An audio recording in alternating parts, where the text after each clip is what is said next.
আবু সুফিয়ান সহ 70 জন কুফারে কুরাইশরা যখন সামদেশ থেকে তারা যখন মদিনার রাস্তায় পাড়ি দিতে লাগলো, এমন সময় আবু সুফিয়ান তাদের মধ্যে নেতৃত্ব দিচ্ছিল, তাদের মধ্যে আমির ছিল। আবু সুফিয়ান মদিনার কাছাকাছি এসে তিনি বুঝতে পারলেন যে আমাদের হয়তো বাণিজ্যিক মাল, হয়তো আমরা ব্যবসায় এসেছিলাম, এই খবরটা হয়তো মদিনার মধ্যে পৌঁছে গিয়েছে, হয়তো রাসূলুল্লাহ সাল্লাল্লাহু আলাইহি ওয়াসাল্লামের কাছে পৌঁছে গিয়েছে। এমন সময় আবু সুফিয়ান মদিনার ওই সমস্ত জনগণদেরকে জিজ্ঞাসা করতে লাগলো, তোমরা কি জানো মুহাম্মাদুর রাসূলুল্লাহ কোথায় রয়েছে? তিনি কি আমাদের ব্যাপারে জেনে গিয়েছে? এমন সময় কুফারে কুরাইশরা মদিনার মুসলমানদেরকে, মদিনার জনগণকে জিজ্ঞাসা করতে লাগলো। ভাইরা আমার, বাবাজিরা আমার, এমন সময় একজন ব্যক্তি বলে দিল যে মুহাম্মাদুর রাসূলুল্লাহ মদিনা থেকে বার হয়েছে, তবে কোন জায়গায় গিয়েছে আমরা বলতে পারবো না। আবু সুফিয়ান ছিলেন অনেক চালাক মানুষ। তিনি যখন মদিনার রাস্তায় এমন আনাগোনা দেখতে লাগলো, এমন সময় তিনি দেখতে পেলেন উটের পায়খানা পড়ে রয়েছে। উটের পায়খানার মধ্যে বাড়ি দিয়ে ঘাঁটতে লাগলেন। ঘাঁটতে ঘাঁটতে তিনি দেখতে পেলেন পায়খানার মধ্যে খেজুর রয়েছে। ওই খেজুরটা তিনি ঘাঁটতে ঘাঁটতে খেজুরের দানা রয়েছে। এমন সময় দানাটা ঘাঁটতে ঘাঁটতে তিনি দেখতে পেলেন যে এই খেজুরটা মক্কারও নয়, এই খেজুরটা বাহরাইনেরও নয়, এই খেজুরটা মিশরেরও নয়, নিশ্চয়ই মদিনা থেকে মুসলমান এই রাস্তার মধ্যে এসেছে। এমন সময় আমার আপনার নবী, দয়ার নবী, রাহমাতাল লিল আলামিন পথের মধ্যে চলে আসলো। আবু সুফিয়ান বুঝতে পারার কারণে ওই সময়ে ওই 70 জন নেতৃত্বের মধ্যে, ওই 70 জন মানুষের মধ্যে একজন ব্যক্তি সবথেকে দ্রুত গতিতে বাহন চালাতে পারতো, সবথেকে দ্রুত গতিতে সে ঘোড়া চালাতে পারতো, যার নাম ছিল জামজাম ইবনে আমার আল গিফারি।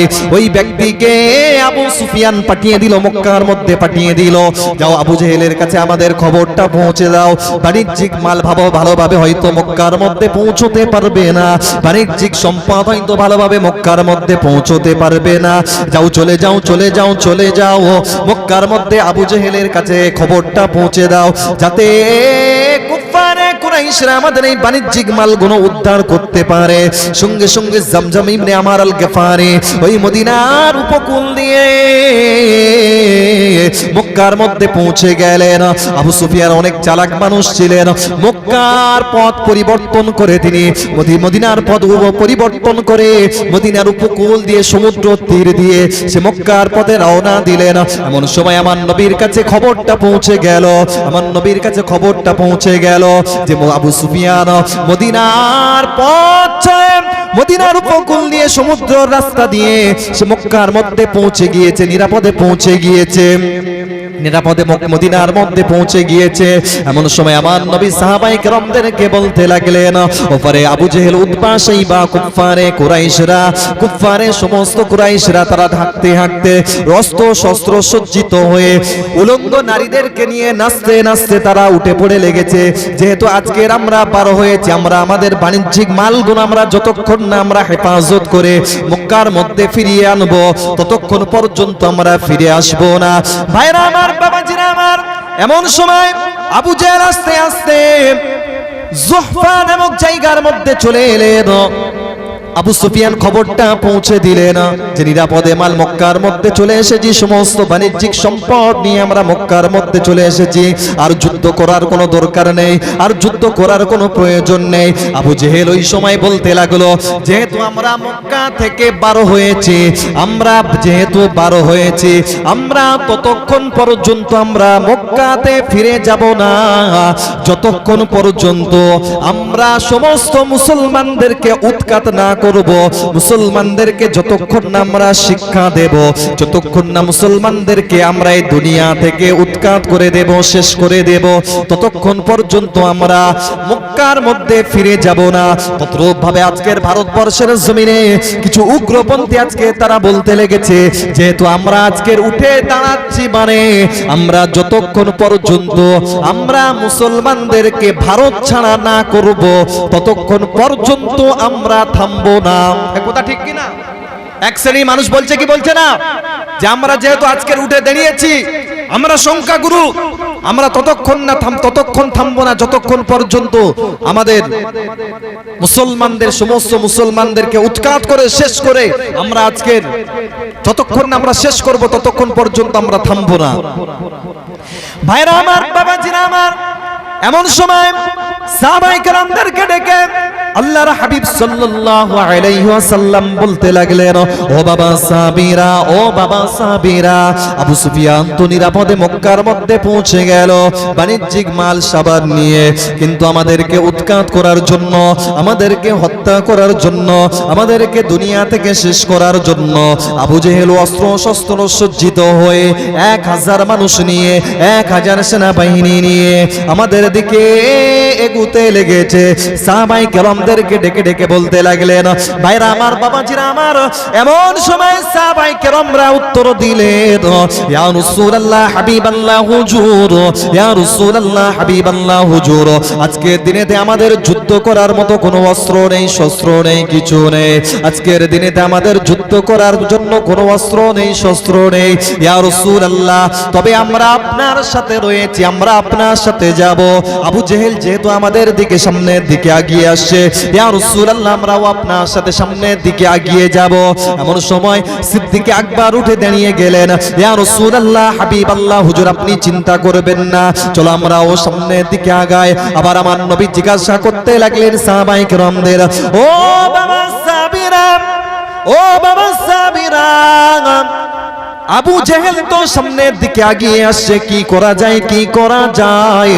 আবার হযরতে ফারুক আযম, হযরতে আমিরুল মুমিনিন খলিফাতুল মুসলিমিন হযরত ওমর ইবনুল খাত্তাব উঠে দাঁড়িয়ে গেলেন, ইয়া রাসূলুল্লাহ হাবিবাল্লাহ হুজুর, আপনি চিন্তা করবেন না, আপনি চিন্তা করবেন না, ইয়া রাসূলুল্লাহ হাবিবাল্লাহ, চলুন আমরাও আপনার সাথে গিয়ে আমরাও সামনের দিকে আগাতে চাই। কিন্তু যে ওই 313 জন মুসলমান এসেছিলেন, তাদের কাছে ওই দিনে কোনো অস্ত্র শস্ত্র কিছুই ছিল না, কিন্তু আবু জেহেল, উতবা, শাইবা, তারা ওদিক থেকে কুফফারে কুরাইশেরা, তারা যখন মক্কা থেকে 1000 সৈন্য বাহিনী নিয়ে তারা যখন বার হয়েছিলেন অস্ত্র শস্ত্র সজ্জিত হয়ে, তারা মুসলমানদেরকে উৎখাত করার জন্য সামনের দিকে এগিয়ে আসছিলেন।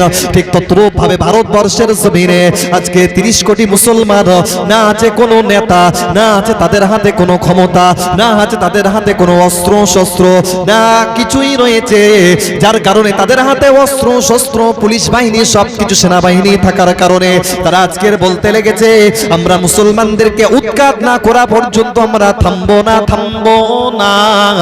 ভাইরা আমার, বাবাজিরা আমার, ও এলাকাবাসীরাও, জোয়ান যুবকেরা, তরুণেরা গো, পর্দা নিশিতা মা ও বোনেরা, বাবাজি আমার শুনে রেখে দিন, আজকের ভারতবর্ষের জমিনে তারাও বলতে লেগেছেন, ঠিক তদ্রূপ ভাবে আমরাও সাহাবায়ে কেরামদেরকে মতো বলতে চাই, আজকের দিনেতে আমাদের কাছে অস্ত্র শস্ত্র কিছুই নেই, তবে আমরা ঈমান বাঁচানোর জন্য, মসজিদ মাদ্রাসা বাঁচানোর জন্য, আজকের দিনে যদি কোনো উগ্রপন্থী যদি মুসলমানদেরকে যদি হত্যা করার জন্য, বিনা কারণে যদি মুসলমানদেরকে যদি শেষ করার জন্য সামনের দিকে এগিয়ে আসে, আমরা 30 কোটি মুসলমান, আমরাও সামনের দিকে এগিয়ে যাব।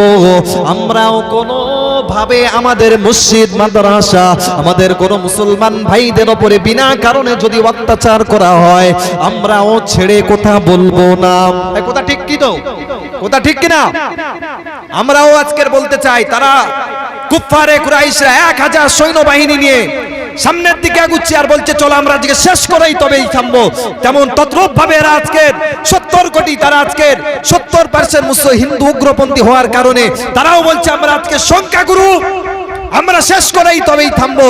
আমরা 30 কোটি বলি, আমরাও ছেড়ে কথা বলবো না। যেমন ভাবে 313 জন সাহাবী সামনের দিকে এগিয়ে মোকাবিলা করেছে, আমরাও 30 কোটি মুসলমান, আমরাও তোমাদের বিরুদ্ধে প্রতিরোধ করবো ইনশাআল্লাহ। কথা ঠিক কিনা? ভাইরা আমার, বাবাজিরা আমার, কিন্তু 313 জন সাহাবায়ে কেরামের মধ্যে 231 জন আনসারী সাহাবী ছিলেন, মানে মদিনার সাহাবী ছিলেন। তাদের মধ্যে মাত্র 82 জন মুহাজির সাহাবী ছিলেন। মুহাজির বলতে যারা আল্লাহ রাসূলের সাথে হিজরত করে, যারা মক্কা ছেড়ে মদিনার মধ্যে ফিরে এসেছিলেন, তাদেরকে মুহাজির বলা হয়। কিন্তু এই 313 জন সাহাবীদেরকে যখন আল্লাহ রাসূল জিজ্ঞাসা করলেন কি করা যায়, কি করা যায়, মাত্র 2 জন সাহাবী উঠে বললেন, ইয়া রাসূলুল্লাহ, আমরা আপনার সাথে রয়েছি, আমরা আমরা সামনের দিকে যাব, চলো ইয়া রাসূলুল্লাহ। কিন্তু আনসারীরা ছিলেন 300, তারা ছিলেন 231 জন, তাদের ভেতর থেকে কেউ উঠছে না। আল্লাহ রাসূল আবার জিজ্ঞাসা করতে লাগলেন, ও বাবা সাহাবীরা, কি করা যায়, কি করা যায়? এমন সময় হযরতে মিকদাদ ইবনে আমার উঠে দাঁড়িয়ে গেলেন। আসসালামু আলাইকা ইয়া রাসূলুল্লাহ, ইয়া হাবিবাল্লাহ, ইয়া রাসূলুল্লাহ, হাবিবাল্লাহ। মিকদাদ ইবনে আমার উঠে দাঁড়িয়ে গেলেন, হুজুর চলেন আমরাও আপনার সামনে যাব, আমরা মুসা নবীর কওমের মতো, বনি ইসরাইলের মতো আমরা আপনাকে বলবো না। আল্লাহর নবী মুসা যখন বনি ইসরাইলকে যখন বলেছিলেন, বনি ইসরাইলকে যখন বলেছিলেন যে চলো আমরা জালিমদের বিরুদ্ধে যুদ্ধ করি, আমরা জালিমদের বিরুদ্ধে প্রতিরোধ করি, ভাইরা আমার, বাবাজিরা আমার, ওই সময় মুসা নবীর কওমরা বনি ইসরাইলরা বলেছিল, হে নবী মুসা, তুমি আর তোমার আল্লাহ গিয়ে যুদ্ধ করো, আমরা অপেক্ষায় থাকবো। মিকদাদ ইবনে আমার উঠে বললেন, ইয়া রাসূলুল্লাহ, হাবিবাল্লাহ, হুজুর আমরা মুসা নবীর কওমের মতো আপনাকে বলবো না। ইয়া রাসূলুল্লাহ, হাবিবাল্লাহ, হুজুর চলেন আমরাও সামনের দিকে আগাতে থাকি, আমরাও সামনের দিকে আগাতে থাকি। সবাই মিকদাদ ইবনে আমার বললেন, চলুন আমরাও সামনের দিকে আগাতে থাকি, আপনার সামনে পিছনে ডানে বামে সমস্ত দিক দিয়ে আমরা ওই সমস্ত জালিমের বিরুদ্ধে আমরা যুদ্ধ করব। আরো জোরে বলুন সুবহানাল্লাহ। তাহলে 313 জন সাহাবী, তারা অস্ত্র শস্ত্র না থাকার কারণে তারা কিন্তু ওই দিনে বলেননি যে আমরা যাব না। আর আজকেরও আমরা বলতে চাই 30 কোটি মুসলমান, আমাদের কাছে অস্ত্র শস্ত্র না থাকার পরেও তোমরা যদি আমাদের উপরে বিনা কারণ যদি জুলুম করো, আমরা 30 কোটি মুসলমান, 30% মুসলমান, আমরাও আপনাদেরকে ছেড়ে কথা বলবো না। কথা ঠিক কিনা? ভাইরা আমার, বাবাজিরা আমার, ও এলাকাবাসীরা, জওয়ান যুবকেরা, তরুণেরা গো, পর্দানিশিতা মা ও বোনেরা, আবু জেহেল সামনের দিকে আগাতে আগাতে বদরের প্রান্তরে চলে আসলেন। সবার আগে আবু জেহেল চলে আসলো। আসার পরে বদরে সবথেকে সুন্দর একটা জায়গা, যে জায়গার মধ্যে কোনো বালু নেই, কিছু নেই, সুন্দর একটা পানির ব্যবস্থা রয়েছে, এমন একটা জায়গার মধ্যে প্রতিষ্ঠান করে নিলেন, জায়গা করে নিলেন। 313 জন সহ আল্লাহ রাসূল বদরের প্রান্তরে যে জায়গায় গিয়ে পৌঁছালেন, সবার শেষে ওই জায়গায় বালু ভর্তি এবং পানির কোনো সুবিধা নেই, পানির কোনো ব্যবস্থা নেই। আবু জেহেল আগে আসার কারণে সুন্দর ব্যবস্থা করে নিলেন, সুন্দর ব্যবস্থা, একটা সুন্দর জায়গার একটা প্রতিষ্ঠান করে নিলেন। ভাইরা আমার, বাবাজিরা আমার, 313 জন সাহাবী গিয়ে বদরের প্রান্তরে পৌঁছে গেলেন। সেই যেই দিনটা গিয়ে তিনি পৌঁছেছিলেন, ওই দিনটা ছিল 17ই রমজান, 12ই মার্চ। ভাইরা আমার, বাবাজিরা আমার, আল্লাহর হাবিব বদরের প্রান্তরে পৌঁছে গেলেন। ভালো পানির ব্যবস্থা নেই, জায়গাটাও তেমন কোনো প্রতিষ্ঠান না। আবু জেহেল ভালো জায়গা দখল করে নিয়ে ওই জায়গার মধ্যে হাজার সৈন্য বাহিনী নিয়ে অপেক্ষা করছে। ভাইরা আমার, বাবাজিরা আমার, এমন সময় আমার আপনার নবী, দয়ার নবী, রাহমাতাল লিল আলামিন 313 জন সাহাবী নিয়ে বদরের প্রান্তরে পৌঁছে তিনি সুন্দরভাবে পরিদর্শন করলেন, সুন্দরভাবে তিনি বিচক্ষণ করলেন। করার পরে আমার আপনার নবী, দয়ার নবী, রাহমাতাল লিল আলামিন তিনি কিবলার দিকে ফিরে গেলেন। কিবলার দিকে ফিরে আল্লাহ পাক রব্বুল আলামিনের কাছে দোয়া করতে লাগলেন, ওগো রব্বুল আলামিন, আল্লাহ তুমি আজকের দিনেতে এই কাফেলাকে তুমি বাঁচাও। আল্লাহ তুমি যে আমাকে ওয়াদা করেছিলেন, আল্লাহ সেই ওয়াদাকে তুমি পূরণ করো। আল্লাহ আজকের দিনেতে যদি তুমি 313 জন এই কাফেলাকে তুমি যদি না বাঁচাও, তাহলে তোমাকে আল্লাহ বলে ডাকার মতো পৃথিবীতে আর কেউ থাকবে না। রব্বুল আলামিন তোমার ইবাদত করার মতো কেউ থাকবে না। আল্লাহ তুমি আজকের দিনেতে এই 313 জন মুসলমানকে আল্লাহ তুমি বাঁচাও। ভাইরা আমার, বাবাজিরা আমার, আল্লাহর হাবিব সাল্লাল্লাহু আলাইহি ওয়াসাল্লাম দোয়া চাইতে চাইতে এমন ভাবে হাত উঁচু করে ফেললেন, আল্লাহর হাবিব সাল্লাল্লাহু আলাইহি ওয়াসাল্লামের গায়ের মধ্যে একটা চাদর মোবারক ছিল, তিনি হাত তুলতে তুলতে এতটা উঁচু করে ফেলেছেন, চাদর মোবারকটা পিঠ থেকে পিছন দিক দিয়ে পড়ে গিয়েছে। এমন সময় সিদ্দিক আকবর এসে আল্লাহ রাসূলের চাদর মোবারকটা তুলে আল্লাহ রাসূলের গায়ের মধ্যে তুলে দিলেন, আল্লাহ রাসূলের পিছন দিক দিয়ে জড়িয়ে ধরলেন। ইয়া রাসূলুল্লাহ, হাবিবাল্লাহ, হুজুর আপনি কাঁদবেন না, কাঁদবেন কাঁদবেন না, আপনি কাঁদবেন না, কাঁদবেন না। আপনি যথেষ্ট দোয়া করেছেন, অবশ্যই অবশ্যই আল্লাহ আপনাকে একা ছেড়ে দেবে না, আল্লাহ আপনাকে অবশ্যই সাহায্য করবে। এমন তো অবস্থায় আমার নবী দোয়া করছেন, দোয়া অবস্থাতে আল্লাহ পাক রব্বুল আলামিন আসমান থেকে ওহী নাযিল করে দিলেন, নূরে মুজাসসাম জিবরিল আমিনকে দিয়ে আল্লাহ পাক পাঠিয়ে দিলেন, জিবরিল আমার হাবিবের কাছে গিয়ে পৌঁছে দাও এই বার্তাটা, এই কোরআনের কালিমাটা তুমি পৌঁছে দাও। জিবরিল এসে আল্লাহ রাসূলের কাছে বলতে লাগলেন, ইদ তাস্তাগীথুনা রাব্বাকুম ফাস্তাজাবা লাকুম আন্নী মুমিদ্দুকুম বিআলফিম মিনাল মালাইকাতি মুরদিফিন। আরো জোরে বলুন। আমার নবী দোয়া করছেন, দোয়া অবস্থাতে আল্লাহ পাক বললেন, আয় আমার হাবিব, আমি তোমার জন্য 1000 ফেরেশতা আমি নাজিল করে দিলাম। আরো জোরে বলো। আজকে তারা 70% হওয়ার কারণে বলছে, শেষ করব, যে আল্লাহ বদরের প্রান্তরে 313 জন মুসলমানকে বাঁচানোর জন্য 1000 ফেরেশতা আসমান থেকে যিনি পাঠাতে পারেন মুসলমানদেরকে বাঁচানোর জন্য, ওই আল্লাহ আজও যদি মুসলমানের উপরে অত্যাচার হয় আর আমরা যদি সেই রাসূলুল্লাহর দিওয়ানা হতে পারি, রাসূলের যদি আশিক হতে পারি, আল্লাহ পাক আমাদের জন্য বাঁচানোর জন্য আরো 50,000 1 লক্ষ ফেরেশতা পাঠাতে পারে কি পারে না? পারে তো নাকি? আজকে তারা সংখ্যাগুরু হওয়ার কারণে তারা ভেবেছিল 313 জন মুসলমানকে আমরা উৎখাত করে দেব, শেষ করে দেব। আজকের এরাও বলছে আমরা সংখ্যাগুরু, যার কারণে তাদের আজকের ক্ষমতা, অস্ত্র শস্ত্র সবকিছু, তাই আজকের মুসলমানদেরকে শেষ করবে। তো আল্লাহর হাবিবের কাছে আয়াতে কালিমা নাজিল হয়ে গেল।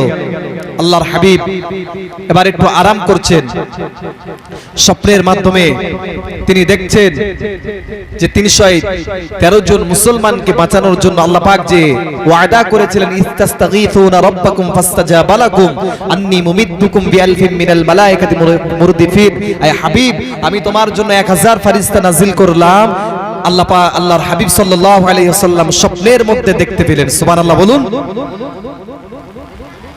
আল্লাহর হাবিব ঘুম থেকে উঠে সর্বপ্রথম সিদ্দিক আকবরকে ডেকে বললেন, আয় আবু বকর, আল্লাহ পাক যে ওয়াদা করেছিলেন 1000 ফেরেশতা পাঠাবেন, সেই 1000 ফেরেশতা আমি স্বপ্নের মধ্যে দেখতে পেয়েছি, তারা দুনিয়াতে চলে এসেছেন।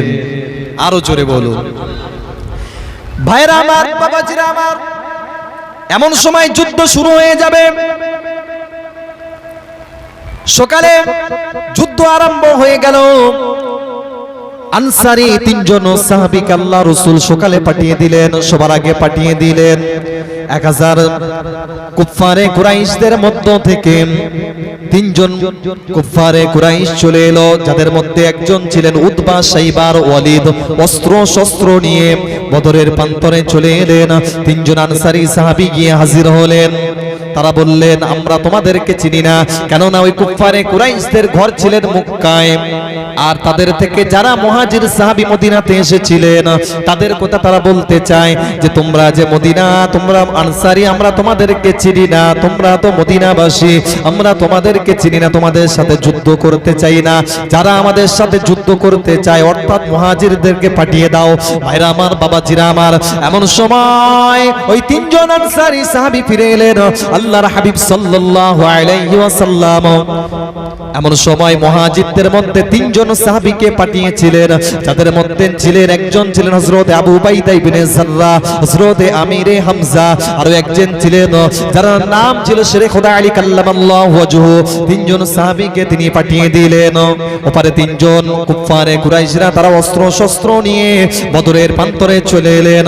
এমন সময় যুদ্ধ আরম্ভ হয়ে গেল। আবু উবাইদা ইবনে জাররাহর সাথে উতবার যুদ্ধ হয়েছিল, হামজার সাথে শাইবার যুদ্ধ হয়েছিল, ওয়ালিদের সাথে হযরত আলী ইবনে আবি তালিবের যুদ্ধ হয়েছিল। এই 3 জন মুহাজির সাহাবীর সাথে যুদ্ধ হওয়ার কারণে ওই 3 জন কুফারে কুরাইশরা শেষ হয়ে গিয়েছে। তাদের কাছে অস্ত্র শস্ত্র হওয়ার কারণ, অস্ত্র শস্ত্র থাকার পরেও তারা এই 3 জন আনসারী 3 জন মুহাজির সাহাবীর কাছে থাকতে পারেন নাই, টিকতে পারেন নাই। ভাইরা আমার, বাবাজিরা আমার, ওই 3 জনকে জাহান্নামে পাঠিয়ে দিলেন। কিন্তু আবু উবাইদা ইবনে জাররাহ যুদ্ধ অবস্থায় তার পায়ের মধ্যে একটু আঘাত খাওয়ার কারণে তিনিও শহীদ হয়ে গিয়েছিলেন। যখন ওই তিনজন কুফারে কুরাইশরা যখন অস্ত্র শস্ত্র নিয়ে আসার পরেও যখন তারা যুদ্ধ করে তারা যখন হত্যা হয়ে গেল, শেষ হয়ে গেল, তখন ওই 997 জন তারা চিন্তা করতে লাগলো যে অস্ত্র শস্ত্র নিয়ে যাওয়ার পরেও তিনজন মুসলমানের কাছে টিকতে পারলো না, চলো চলো চলো আমরা সবাই একত্রিত হয়ে যাই, আমরা একত্রিত হয়ে তাদের বিরুদ্ধে যুদ্ধ করি। তো বল যুদ্ধ আরম্ভ হয়ে গেল। ভাইরা আমার, বাবাজিরা আমার, যুদ্ধের মধ্যে দিয়ে একজন আনসারী সাহাবী দেখতে পেলেন যুদ্ধের মধ্যে দিয়ে তারা 1000 সৈন্যবাহিনী হওয়ার পরেও তিনজন তাদের মধ্যে শেষ হয়ে গিয়েছে। 997 জন হওয়ার কারণে তারা সংখ্যা গুরু হওয়ার কারণে সেই দিন তাদের কথা ছিল তারা মুসলমানদের প্রতি ধাওয়া করবে, কিন্তু আল্লাহ পাক রব্বুল আলামিন সেই দিন মুসলমানদেরকে বিজয় দিয়েছিলেন। সেই দিন আল্লাহ পাকের হুকুমে ওই মাত্র 313 জন মুসলমান ওই 997 জন কুফারে কুরাইশের পিছনে ধাওয়া করেছে, একজন মুসলমান ওপর মুশরিকের পিছনে ধাওয়া করেছে। ভাইরা আমার, বাবাজিরা আমার, আল্লাহ পাক রব্বুল আলামিন তিনি যে ওয়াদা করেছিলেন, হে হাবিব আমি তোমার জন্য 1000 ফেরেশতা পাঠিয়ে দিলাম, ওই দিনে ওই ফেরেশতারা 1000 ফেরেশতারা চলা যুদ্ধের মধ্যে কুফারে কুরাইশদের মধ্যে তারা যুদ্ধ আরম্ভ করে দিল। ভাইরা আমার, বাবাজিরা আমার, ভাইরা আমার, বাবাজিরা আমার, আপনি তাফসীর ইবনে কাসিরের মধ্যে আপনি এর ব্যাখ্যায় পেয়ে যাবেন ওই দিনে 1000 ফেরেশতার মধ্যে হযরতে জিবরিল 500 জনের নেতৃত্ব দিচ্ছিলেন, হযরতে মিকাইল 500 জনের নেতৃত্ব দিচ্ছিলেন। এবং ওই দিন একজন আনসারী সাহাবী তিনি শুনতে পেলেন যে হাইজুম কেউ যেন বলছে, আর বলছে হাইজুম তুমি সামনের দিকে এগিয়ে চলো, হাইজুম তুমি সামনের দিকে এগিয়ে চলো। কিন্তু আনসারী সাহাবী কাউকে দেখতে পাচ্ছে না। যুদ্ধের মধ্যে চাবুকের আওয়াজ হয় কিন্তু কাউকে দেখা যায় না। এমন সময় ওই আনসারী সাহাবী আল্লাহ রাসূলের কাছে চলে গেলেন, ইয়া রাসূলুল্লাহ, হাবিবাল্লাহ, হুজুর আমরা যখন যুদ্ধ অবস্থায় আমরা দেখতে পেলাম কে যেন বলছে হাইজুম তুমি সামনের দিকে এগিয়ে চলো, এবং চাবুকের আওয়াজও হয়, এবং আমি দেখতে পেয়েছি একজন কুফারে কুরাইশের গায়ের মধ্যে চাবুকের আঘাত, গায়ের মধ্যে পিঠের মধ্যে চাবুকের আঘাত।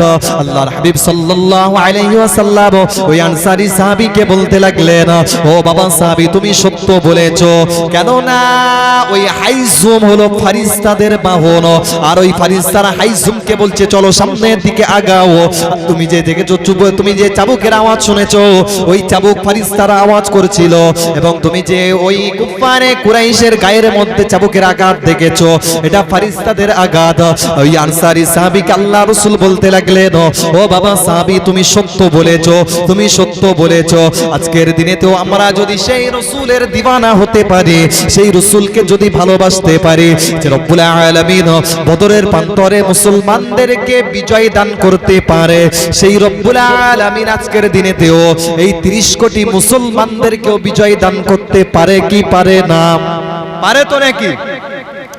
ভাইরা আমার, বাবাজিরা আমার, এমন সময় যুদ্ধ অবস্থাতে মুসলমানদের মধ্যে দিয়ে মাত্র 14 জন মুসলমান মাত্র শহীদ হয়েছিলেন। ওই দিনে কুফারে কুরাইশদের মধ্যে 70 জন মারা গিয়েছিল, শেষ হয়ে গিয়েছিল, জাহান্নামে চলে গিয়েছিল। 70 জন মুসলমানদের হাতে হত্যা হয়েছিল। তারা সেই দিনেতে সংখ্যা গুরু হওয়ার পরেও তারা মুসলমানদের কাছে টেকে না। ভাইরা আমার, বাবাজিরা আমার, যুগে যুগে জালিমরা ইসলামকে শেষ করার জন্য ফেরাউনও লেগেছিল, কিন্তু ফেরাউনও ইসলামকে শেষ করার চক্রান্ত করেও ফেরাউন ইসলামের সামনে টিকতে পারে না। ফেরাউন জাহান্নামে চলে গিয়েছে, ইসলাম আজও রয়েছে। নমরুদ ইসলামকে শেষ করতে চেয়েছিল, নমরুদ জাহান্নামে চলে গিয়েছে, কিন্তু ইসলাম আজও রয়েছে। আজকের দিনেও যারা মুসলমানদেরকে শেষ করতে চায়, ইসলামকে নিভিয়ে দিতে চায়, তারাও একদিন চলে যাবে, কিন্তু ইসলাম আজও রয়েছে, কিয়ামত পর্যন্ত থাকবে। কথা ঠিক কিনা? আমার নবীর বিরুদ্ধে যারাই দাঁড়িয়েছে কেউ টিকতে পারে নাই, আর টিকবেও না। আর ওই যুদ্ধ অবস্থায় তাদের মধ্যে যে নেতৃত্ব দিচ্ছিল আবু জেহেল, তার মৃত্যুটা কেমন ভাবে হয়েছিলেন যুদ্ধ অবস্থায়। এমন সময় আব্দুর রহমান বিন আউফ তিনি বদরের প্রান্তরে এক জায়গায় দাঁড়িয়ে রয়েছেন। তার দুই পাশে দুটো ছোট্ট ছোট্ট বাচ্চা এসে আবু আব্দুর রহমান বিন আউফকে একদিক দিয়ে একটা বাচ্চা হালকা করে টান দিয়ে গায়ের মধ্যে টাচ করে বলছে, চাচা তুমি কি আবু জেহেলকে চেনো? বাচ্চাটা বলছে আব্দুর রহমান বিন আউফকে। আব্দুর রহমান বিন আউফ চিন্তা করলেন, এত ছোট বাচ্চা, তিনি আবার আবু জেহেলকে কেন জিজ্ঞাসা করে? অপর দিক দিয়ে আরো একজন বাচ্চা আব্দুর রহমান বিন আউফকে টাচ করেছেন, চাচু তুমি কি আবু জেহেলকে চেনো? তাদের মধ্যে দুজন বাচ্চা এমন ভাবে টাচ করছে যে নবীর দুশমনকে আমি হত্যা করব, অন্য কেউ হত্যা না করতে পারে। সুবহানাল্লাহ বলেন।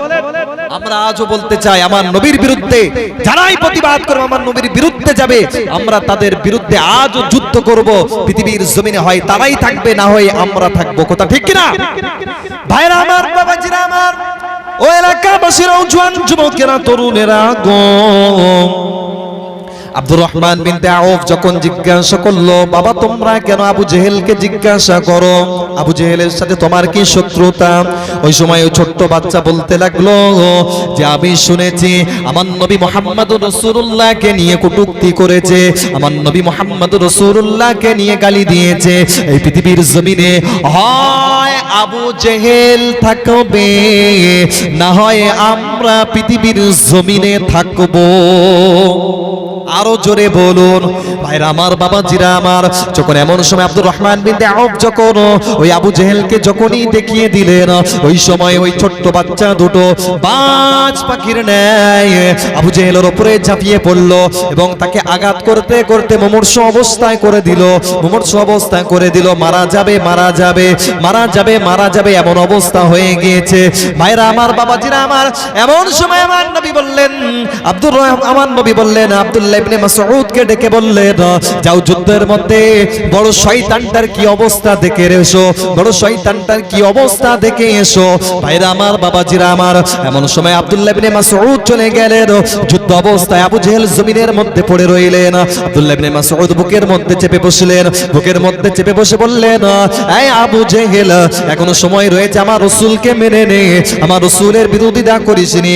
ওই সময় আবু জেহেল বলতে লাগলো, এই আব্দুল্লাহ ইবনে মাসউদ, তোমাকে মুহাম্মদ রাসূলুল্লাহ জাদু করেছে, আমি আবু জেহেল আমাকে জাদু করতে পারে নাই, পারে নাই, পারে নাই।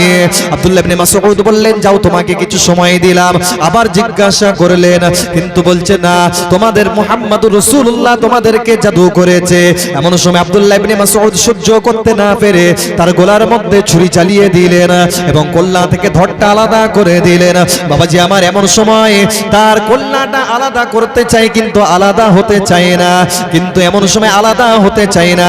আব্দুল্লাহ ইবনে মাসউদ তিনি চিন্তা করলেন, কেন আলাদা হয় না?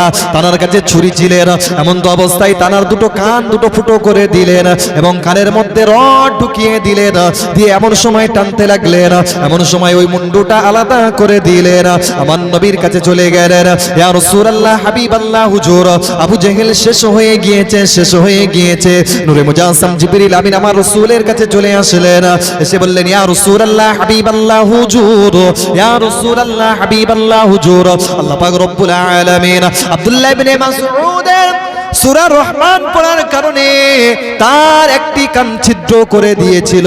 আজকের দিনেতে আল্লাহ পাক রব্বুল আলামিন ওই আব্দুল্লাহ ইবনে মাসউদের হাতের দ্বারায়, ওই জাহেলে মুরাক্কাবের আল্লাহ পাক তার হাতের দ্বারায় তার দুটো কান ছিদ্র করে দিয়েছে। আরো জোরে বলুন। এজন্য আল্লাহ পাক রব্বুল আলামিন তিনি বলেন, ওয়া তিলকাল আইয়ামু নুদাবিলুহা, পৃথিবীর সময় পরিবর্তন হয়। আজকের দিনে তোমরা সংখ্যা গুরু হওয়ার কারণে আজকের মুসলমানদের উপরে তোমরা জুলুম করছো, কিন্তু সময় একদিন আসবে, সময় একদিন পরিবর্তন হবে। ইঁদুর বাঁচার জন্য যেমন গর্ত খুঁজে পায় না, আজকের যারা মুসলমানদেরকে হেনস্থা করছে, মুসলমানদেরকে আজকের যারা শেষ করে দিতে চায়, তাদেরও সময় একদিন আসবে, বাঁচার কোনো পথ থাকবে না। কথা ঠিক কিনা? আজকে তারা সংখ্যাগুরু হওয়ার কারণে আজকে তারা এমন কথা বলছে, কিন্তু সময় একদিন আসবে, যেমন ভাবে আব্দুল্লাহ ইবনে মাসউদকে এক কান কালা করেছিল, আল্লাহ পাক তার হাতের দ্বারায় তার দুটো কান কালা করে দিয়েছেন। সুবহানাল্লাহ বলেন। দুটো কান ছিদ্র করে দিয়েছেন। ওই কুফারে কুরাইশদের মধ্যে যত বড় বড় লিডার ছিলেন ওই বদরের যুদ্ধে, সবাই মারা গিয়েছেন, সব জাহান্নামে চলে গিয়েছেন। কিন্তু তার আগে রাত্রিতে আল্লাহ পাক রব্বুল আলামিন আমার রাসূলকে জানিয়ে দিয়েছেন, আয় আমার হাবিব, তুমি জায়গা দেখিয়ে দাও, এই জায়গায় অমুক কুফারে কুরাইশ মারা যাবে। আল্লাহ রাসূল গিয়ে ওই জায়গাগুলো দেখিয়ে দিচ্ছে, সাহাবায়ে কেরামদেরকে গিয়ে দেখিয়ে দিচ্ছেন, এই জায়গায় আবু জাহেল মারা যাবে, এই জায়গায় সাইবা, এই জায়গায় ওয়ালিদ, এবং এই জায়গায় অমুক অমুক করে আল্লাহ রাসূল দেখিয়ে দিচ্ছে এই জায়গায় মারা যাবে। ঠিক আল্লাহ রাসূল যেমন ভাবে দেখিয়ে দিয়ে গিয়েছেন, সাহাবায়ে কেরামরা দেখছেন ঠিক সেই জায়গায় ওই কুফারে কুরাইশরা সব মারা গিয়েছেন, শেষ হয়ে গিয়েছেন। সুবহানাল্লাহ বলেন। আজকের দিনে তো যারা মুসলমানদেরকে হত্যা করার জন্য, শেষ করার জন্য চক্রান্ত করছে, তারাও একদিন এই আবু জেহেল, উতবা, সাইবার মতো তারাও শেষ হয়ে যাবে। আল্লাহ পাক কিয়ামত পর্যন্ত এই ইসলাম জারি এবং সারি রাখবে। সুবহানাল্লাহ বলেন না। তাদের মধ্যে একজন নেতা ছিলেন যার নাম ছিল উমাইয়া বিনতে খলফ। কিন্তু ওই যুদ্ধতে উমাইয়া বিনতে খলফ আসতে চায় নাই, তাকে জোর করে আনা হয়েছে। কেন আসতে চায় নাই? কেন? একদিন হযরতে সাআদ বিন মুআজ রাদিয়াল্লাহু তাআলা আনহু, তিনি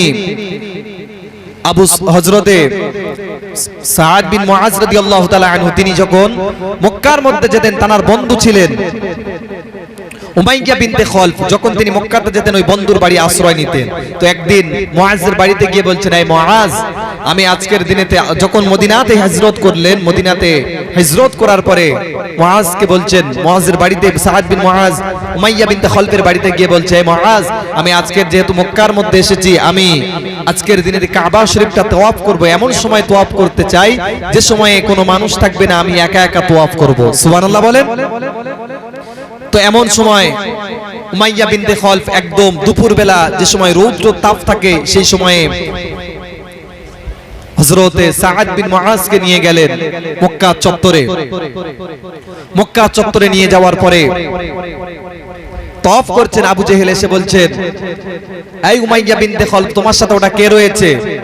উমাইয়া বিনতে খলফ বলছে, আমার বন্ধু রয়েছে, আমার বন্ধু সাআদ বিন মুআজ রয়েছে। আবু জেহেল বললেন, উমাইয়া বিনতে খলফ যদি না থাকতো, তাহলে তুমি একা নিরাপদে মক্কা থেকে মদিনার মধ্যে পৌঁছতে পারতেন না। যখনই এমন কথা বলেছে, সাআদ বিন মুআজ তিনি একাই ছিলেন।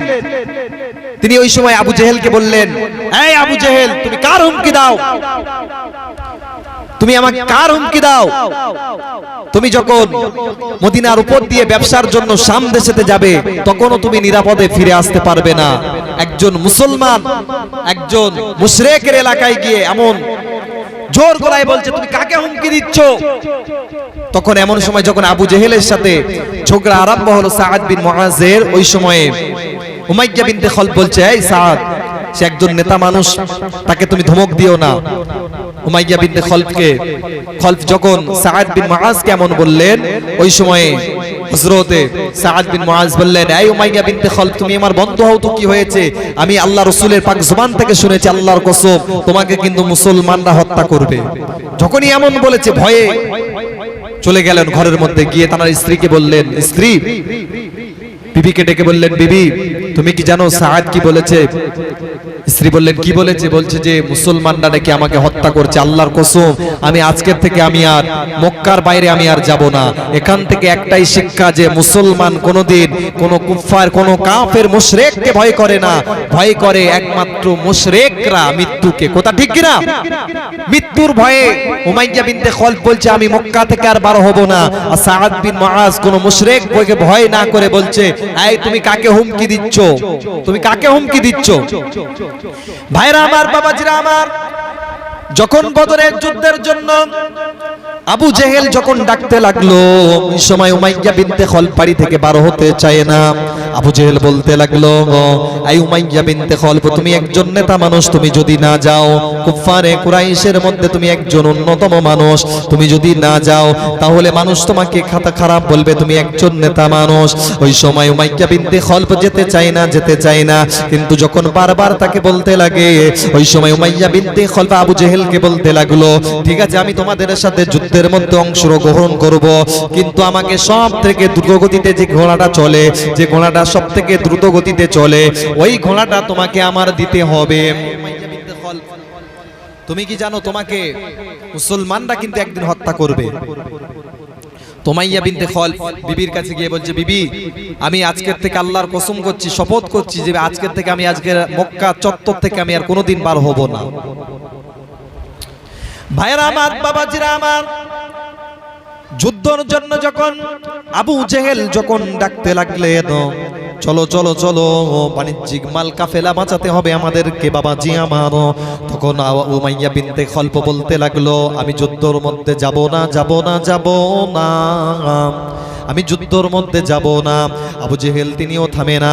আবু জেহেল বলতে লাগলে, উমাইয়া বিনতে খলফ তুমি কি জানো তুমি একজন নেতা মানুষ, তুমি যদি আজকের দিনেতে তুমি যদি না যাও তাহলে মানুষ তোমাকে খারাপ বলবে, তুমি একজন নেতা মানুষ, চলো চলো যুদ্ধের মধ্যে চলো। ওই সময় উমাইয়া বিনতে খলফ আবু জেহেলকে বলতে লাগলো, আয় আবু জেহেল আমি যুদ্ধের মধ্যে যেতে রাজি রয়েছি, তবে আজকের দিনেতে আমার কাছে সবথেকে দ্রুত গতি যে বাহন, দ্রুত গতি সব থেকে যে ঘোড়াটা রয়েছে, ওই ঘোড়াটা তোমাকে আমাকে দিতে হবে, আমাকে দিতে হবে, তাহলে আমি যুদ্ধের মধ্যে যাব। এমন সময় তার বিবিকে বলতে লাগলো, বিবি আমি যুদ্ধের মধ্যে যাব।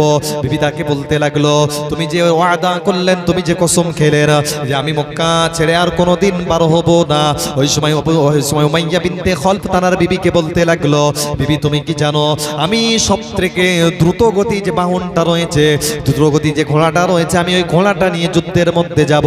যখন সমস্ত কুফারে কুরাইশরা যখন যুদ্ধের মধ্যে চলে যাবে, আমি তখনই ফিরে আসব, তাদের সাথে আমি যাব না, যাব না। ভাইরা আমার, বাবাজিরা আমার, যখন সমস্ত কুফারে কুরাইশরা যখন বার হয়ে গেল, যখন যুদ্ধের মধ্যে বার হয়ে গেল উমাইয়া বিনতে খলফ, তখন ওই সময়ে যুদ্ধের মধ্যে যাওয়ার সময় সব থেকে দ্রুত গতি যে বাহনটা নিয়েছিলেন, ঘোড়াটা নিয়েছিলেন, কিছুটা যাওয়ার পরে তিনি রাস্তার মধ্যে থামেন, আবার কিন্তু কিছুটা যাওয়ার পরে আবার রাস্তার মধ্যে থামেন। যখন সমস্ত কুফারে কুরাইশরা যখনই চলে যাবে, তখনই আমি ফিরে যাব। আর যখনই তিনি থামেন, তখন যখনই তিনি যুদ্ধ যাওয়ার জন্য যখনই তিনি থামেন, ওই সময় থামার সাথে সাথে তানার যে বাহনটা ছিল, ঘোড়াটা ছিল, ওই ঘোড়াটা তার জায়গায় তার কাছের মধ্যে রেখে দিলেন। ভাইরা আমার, বাবাজিরা আমার, এমন সময় এই করতে করতে উমাইয়া বিনতে খলফ যুদ্ধের ময়দানে চলে গেলেন এবং বদরের যুদ্ধে এই শয়তানও শেষ হয়ে গিয়েছিল। ভাইরা আমার, বাবাজিরা আমার, যেমন ভাবে মুসলমানদেরকে আল্লাহ পাক রব্বুল আলামিন ওয়াদা করে বললেন, ইদ তাস্তাগীথুনা রাব্বাকুম ফাস্তাজাবা লাকুম রাব্বুকুম আন্নী মুমিদ্দুকুম বিআলফিন মিনাল মালায়েকাতি মুরদিফিন। আল্লাহ পাক রব্বুল আলামিন তিনি যেমন ভাবে 1000 সৈন্য, 1000 ফেরেশতা দিয়ে এই মুসলমান জাতিকে বাঁচানোর জন্য 313 জন মুসলমানকে তিনি বিজয় দিয়েছিলেন।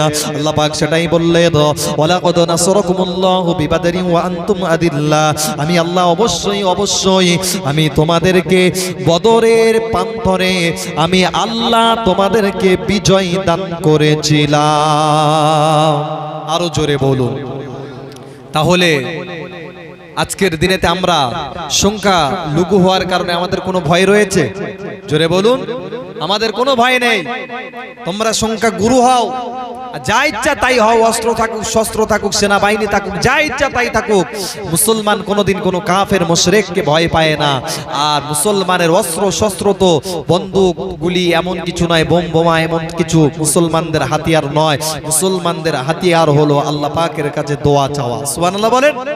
আল্লাহ পাক রব্বুল আলামিনের দয়া, অনুগ্রহ, সাহায্য যদি থাকে যে কোনো প্রান্তরে, সে দল যদি ছোট হয়, সেই জায়গায় যদি 10 জন হয় আর 20 জন যদি কোনো মুশরিকও হয়, সেই জায়গায় আল্লাহ পাকের দয়া থাকবে, রহমত থাকবে, যে মুসলমানের প্রতি আল্লাহ পাক রব্বুল আলামিন সেই জাতিকে, সেই ধর্মের মানুষকে আল্লাহ পাক বিজয় দান করবেন। সুবহানাল্লাহ বলুন।